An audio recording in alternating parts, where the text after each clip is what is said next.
حضرت عمر رضی اللہ تعالیٰ نے دیکھا دو آدمی مسجد نبوی میں اونچی اونچی بات کر رہے تھے، تو آپ نے ایک کنکر اٹھایا اور ان کو ایسے پھینکا، جب ان کے سامنے گرا تو انہوں نے مڑ کے دیکھا تو حضرت عمر نے ایسے اشارے سے بلایا مسجد نبوی میں، تو وہ آ گئے، کہاں سے آئے ہو؟ کہ یہ طائف سے، کہ اگر تم مدینہ کے ہوتے تو مار مار کے تمہارے چہرے میں خونی کر دیتا، تم نبی کی مسجد میں اونچی آواز سے بول رہے۔ ہم یہ ساری مسجدیں مسجد نبوی سے جڑی ہوئی ہیں، بیت اللہ سے جڑی ہوئی، ان میں نعرے کبھی زندہ آباد کبھی مردہ آباد، یہ کیا امت نے طریقہ اپنا دیا ہے۔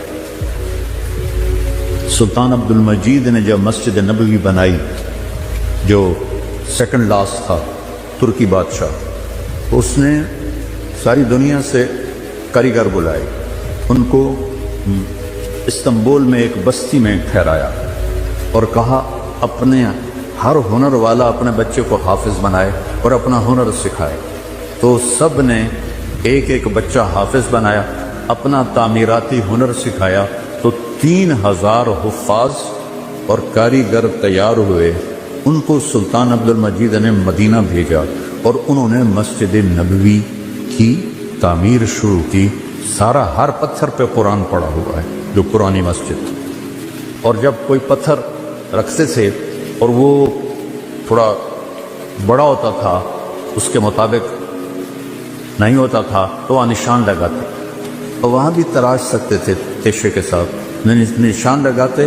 جس بستی میں وہ ٹھہرے ہوئے تھے وہاں وہ پتھر واپس جاتا، وہاں اس کی کاٹ تراش کر کے پھر واپس بھیجا جاتا، پھر اسے لگایا جاتا، پھر وہ تھوڑا سا زیادہ ہوتا، پھر وہیں جاتا تھا، اور وہاں جا کے تاکہ ٹھک ٹھک کی آواز میرے نبی کو تکلیف نہ دے۔ میرے نبی تو اپنی قبر میں زندہ ہے، تاکہ ان کو تکلیف نہ ہو، تو پھر اس کو واپس لا کے پھر جوڑا جاتا تھا۔ ایسے ہی بیت اللہ بنا، وہ جو پرانا اب انہوں نے گرا کے نیا کر دیا، تو ہر پتھر پہ قرآن پڑھا گیا ہے، ہر پتھر پہ۔ اور مسجد کا ادب ایسا تھا۔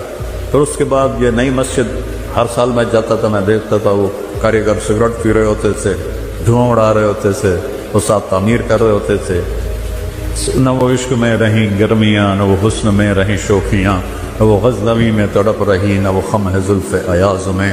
وہ زمانہ ہی بدل گیا، وہ مسلمان آئے عشاق گئے وعدہ فردہ لے کر، اب انہیں ڈھونڈ چراغ رخ زیبا لے کر۔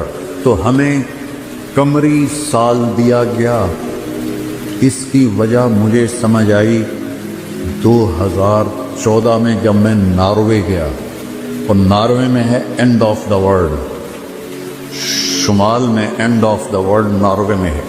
میں وہاں گیا، اس علاقے میں 2 مہینے سورج نکلتا نہیں اور 2 مہینے ڈوبتا نہیں، تو کیلنڈر جو شمسی ہے وہ فیل ہو جاتا ہے۔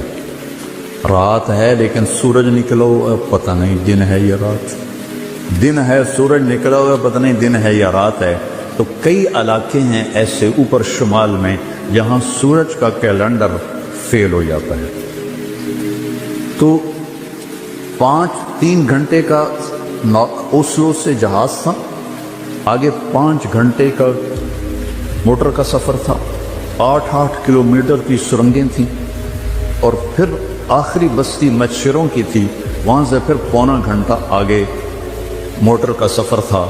تو جب ہم وہاں پہنچے تو وہ جون جولائی سورج ڈوبتا نہیں، 1 اگست کو ڈوبنا شروع کرتا ہے، اور ہم 4 اگست کو پہنچے، اور شروع میں بس 1 تاریخ کو ایسے ڈوبتا ہے، ایسے نکل آتا ہے، پھر 2 کو تھوڑا سا وقفہ کرتا ہے، 3 کو تھوڑا سا وقفہ کرتا ہے، 4 اگست کو 20 منٹ کی رات، کیونکہ میں 4 اگست کو کیوں مجھے یاد ہے، 4 اگست کو 20 منٹ کی رات، اور ہم وہاں پہنچے تو ابھی ہم نے مغرب بھی پڑھنی تھی، عشاء بھی پڑھنی تھی، اور سورج نکلنے سے پہلے فجر بھی پڑھنی تھی۔ تو یہ ایک انوکھا واقعہ میرے ساتھ آیا ہے، جو شاید ہی کسی اور کے ساتھ پیش آیا ہو، یا میرے ساتھ جو ساتھی تھے، وہاں میں بھاگا اور ریلنگ تھی اس کے ساتھ کھڑے ہو کر میں نے اذان دی۔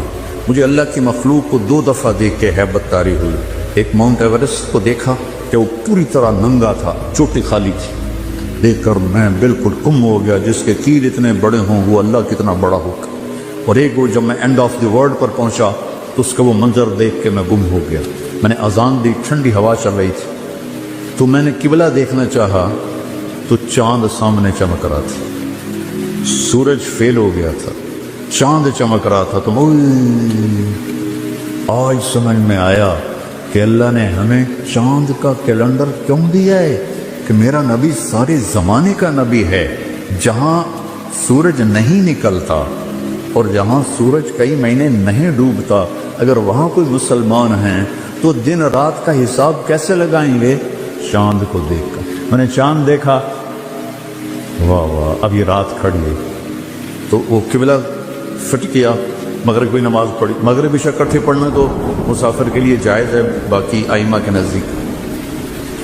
تو پہلے مغرب پڑھی, پھر عشاء پڑھی, پھر ساتھ ہی میں نے فجر کی اذان دی. ہاں عشاء پڑھی, ایک وطر پڑھنا بھی سنت ہے. میں نے کہا بھائی آج ہکو وطر پڑھو کدیں فرض نہ نکل جاوے. تو ایک وطر پڑھا, پھر میں نے فجر کی اذان دی, ٹک ٹک ٹک ٹک 2 سنتیں پڑھیں. پھر والعصر انا اعطینا سے میں نے فرض نماز پڑھائی, اور بیٹھے تھے کہ سورج آ کے السلام علیکم. تو وہاں جا کے مجھے یہ بات سمجھ میں آئی کہ اللہ نے ہمیں چاند کا کیلنڈر کیوں دیا ہے. یہ کہیں بھی ناکام نہیں ہوتا, کہیں فلاپ نہیں ہوتا. سورج کا کیلنڈر کتنی جگہیں ہیں دنیا میں جہاں فلاپ ہو جاتا ہے, ناکام ہو جاتا ہے. تو یہ ہمارے نبی کی عالمی نبوت کی ایک دلیل چاند کا نظام شمسی بھی ہے. تو بھائیو, میں بہت ساری باتیں وقت کے متعلق بتا گیا. کہنا تو یہ تھا کہ ہندسہ بدلا ہے تو اپنے آپ کو بھی بدلیں, توبہ کریں اپنے رب کی بارگاہ میں, اور گناہوں سے توبہ کریں. پتہ نہیں کب عاصم کی طرح کس کو موت اٹھا کے لے جائے. تو نہ جانے بلا لے پیا کس گھڑی, تو کیا کیا کرے گی کھڑی دن کے دن. نہ جانے بلا لے پیا کس گھڑی, پتہ نہیں کب موت کا ڈنکا بج جائے. تو بھائیو اس سے پہلے توبہ کرو, اپنے رب کی بارگاہ میں جھکو, فرائض ادا کرو, 5 نمازیں پوری پڑھو, جھوٹ نہ بولو, سچ بولو, دھوکہ نہ دو, دیانتداری سے چلو, بدکاری نہ کرو, نکاح کرو, یہ نشے نہ کرو, حلال پیو, حلال کھاؤ, حرام نہ کماؤ, حلال کماؤ. ماں باپ زندہ ہیں تو ان کے آگے اف بھی نہ کرو. بیوی بچوں سے حسن سلوک رکھو, روب جمانا نہیں. ماں باپ سے کہتا ہوں اولاد کی عزت کرو, اولاد کو عزت دو, انہیں ڈانٹ ڈپٹ سے نہ چلاؤ, پیار سے چلاؤ. اولاد سے کہتا ہوں ماں باپ کے آگے اف بھی نہ کرو کہ وہ تمہاری جنت ہیں, وہ تمہاری جنت کے دروازے ہیں. اور اپنی کمائیوں میں حلال رکھو. ایک دوسرے سے لڑے ہوئے ہو تو صلح کر لو, کہ اللہ پاک کو آپس کا لڑنا بالکل پسند نہیں ہے. اور اب یہ سیاست کا بازار گرم ہو رہا ہے, یہ نہیں, یہ منافقت کے سوا کچھ نہیں ہے. اس سے دور ہی رہو تو اچھا ہے. اور اگر کہیں کوئی سیاست کا کسی کو شوق ہے تو پھر اپنے مخالف کی بدخوئی نہ کرے, اس کی برائی نہ کرے, اس کو گالیاں نہ دے, اس کو برا بھلا نہ کہے, تو نہ اپنی آخرت خراب کرو گے. یہ میں نے ٹکے ٹکے بھی کرائے ہیں تو ان کی کیا حیثیت. آج کل کے وزیروں کو کون پوچھا, وزیر اعظم کو کوئی نہیں پوچھتا, تو وزیروں کو کس نے پوچھنا. جب میں لاہور پڑھتا تھا تو مغربی پاکستان ہوتا تھا ایک صوبہ, اور اس کا گورنر تھا امیر محمد خان اکیلا, اور پورے مغربی پاکستان کے 11 وزیر. ان کا روب بھی تھا, ان کے پاس پاور بھی تھی, ان کا پروٹوکول بھی تھا, وہ دیانتدار بھی تھے. کیا کریں, اپنے اوپر ہی روئیں, آنسو بہائیں. تو بھائی توبہ کرتے ہو سارے, کہو میرے ساتھ یا اللہ میری توبہ, پھر کہو یا اللہ میری توبہ, پھر کہو یا اللہ میری توبہ. انشاءاللہ ہماری توبہ قبول ہوگی. اور اگر کبھی ٹوٹ جائے پھر توبہ کر لینا, اللہ پھر معاف کر دے گا انشاءاللہ. اللہ تبارک و تعالیٰ نے ہمیں وقت کی پابندیوں میں جکڑا ہوا. والذی جعل الشمس ضیاء والقمر نورا وقدره منازل لتعلموا عدد السنین والحساب وكل شيء فصلناه تفصیلا. اللہ تبارک و تعالیٰ فرماتے ہیں کہ میں نے سورج اور چاند کو بنایا اور چاند کی منزلیں طے کی تاکہ تم سال اور مہینوں کا حساب لگا سکو اور اوقات کو تقسیم کر سکو. تو ہر زمانے میں وقت کے لیے ایک حساب بنتا رہا۔ حضرت عیسیٰ علیہ السلام سے پہلے رومن کیلنڈر ہوتا تھا جو 21 مارچ سے شروع ہوتا تھا، نیا سال 21 مارچ سے۔ تو اس کے بعد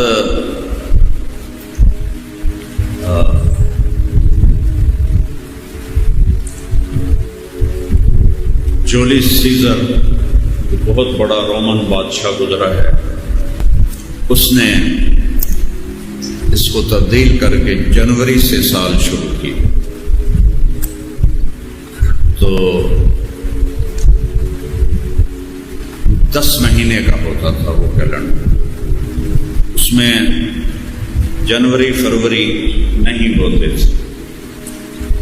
تو جولیس سیزر نے جنوری اور فروری، جنوری جولیس کے نام سے اس نے اس کا 2 مہینوں کا اضافہ کیا، جنوری اور فروری۔ پھر حضرت عیسیٰ علیہ السلام کی پیدائش کے کچھ سال بعد جب عیسائی مذہب بادشاہوں میں پھیل گیا تو انہوں نے وہ رومن جو ہند سہارا تھا وہ مٹا کر حضرت عیسیٰ علیہ السلام کی پیدائش سے اس کو شروع کیا۔ یہ سوائے ہمارے نبی کے کسی کی پیدائش کی تحقیق کوئی نہیں، اندازہ ہے۔ تو اس کے مطابق انہوں نے عیسوی کا سال شروع کیا۔ جب مسلمانوں کو اللہ نے عزت دی، حکومت بن گئی، عمر رضی اللہ عنہ کے دور میں خلافت 22 لاکھ مربع میل میں پھیل گئی۔ ابو موسیٰ اشعری رضی اللہ تعالیٰ عنہ بصرہ کے گورنر تھے، انہوں نے حضرت عمر کو خط لکھا 17 ہجری کہ آپ کے خطوط آتے ہیں، احکام آتے ہیں، پتہ نہیں ہوتا بھائی کداں شروع کرنا ہے تو کداں ختم کرنا ہے، تو عرفنا، کوئی ہمارے لیے تاریخ کا نظام بناؤ۔ السلام علیکم ورحمۃ اللہ وبرکاتہ۔ پیارے دوستو، مزید ویڈیو دیکھنے کے لیے ہمارے اس چینل اسلامک اسٹڈیز کو سبسکرائب کریں اور اس بیل آئیکن کو پریس کر دیں تاکہ جو ہماری آنے والی ویڈیو ہیں وہ آپ تک اسی دم پہنچ سکے۔